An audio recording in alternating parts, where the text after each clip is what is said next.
Have you ever been puzzled by a piece of code that just doesn't seem to work? It can be frustrating, especially when you're trying to figure out why a certain condition isn't met. If that's you, then you're in the right place. Today, we're diving into how to find which element of a stream fails the predicate in an AllMatch operation. I totally get it. You write your code, run it, and then you see that AllMatch returns false. But which element is causing the issue? You're not alone in this struggle. Many developers face this challenge, and it can be a real head-scratcher.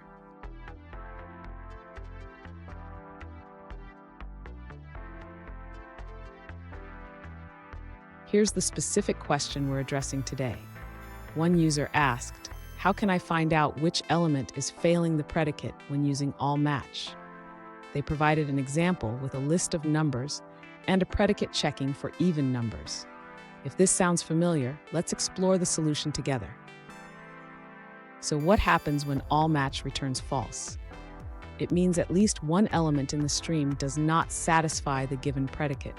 In our example, the predicate checks if numbers are even, and since one of them is odd, AllMatch returns false. Let's break down how to identify that failing element. And stick around.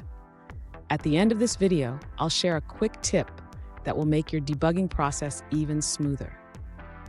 To find which element fails the predicate in the AllMatch method, the user can utilize the filter method on the stream. This allows us to isolate the elements that do not meet the condition. Next, the user can check if there are any failing elements by examining the size of the list created from the filter method.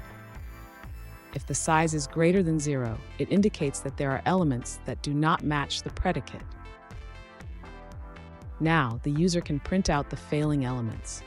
This provides a clear indication of which specific elements did not satisfy the predicate. Finally, the user can combine these steps into a single method for better reusability.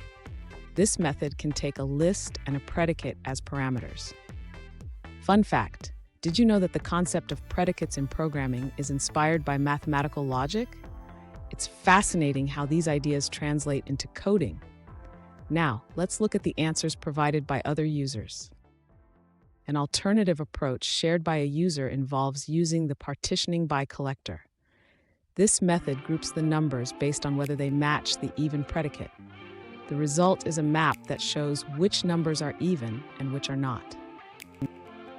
Additionally, the user suggests logging the failed elements directly within the AllMatch method. This way, you can see which numbers do not meet the predicate, but be cautious as the output may vary when running in parallel. That's it for that response. Let's explore another one. An alternative approach suggested by a user involves using the filter method to identify elements that do not match the predicate. They recommend filtering the stream for even numbers and collecting the results into a list. Let's take a look at another answer from another user.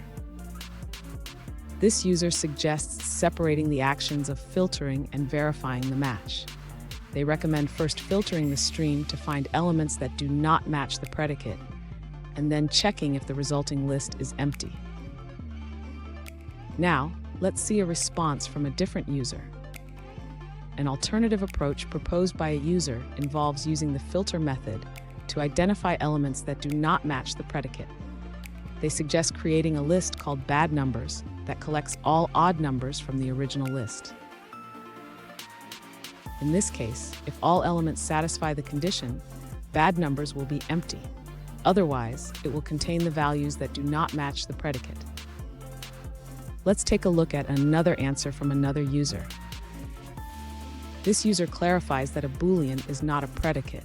They suggest defining a predicate using int predicate for checking even numbers. To find elements that do not match the predicate, they recommend using the negate method to create a new predicate for odd numbers. You can then filter the stream to list all odd numbers or find the first odd number using find first or find any. Here's a pro tip. Instead of just printing the odd numbers, you could collect them into a list for further analysis. This way, you can easily see all the elements that failed the predicate. And there you have it. Now you know how to identify which elements fail the predicate in an all-match operation. Remember, debugging is a skill that gets easier with practice. If you found this video helpful, please subscribe for more coding tips and tricks.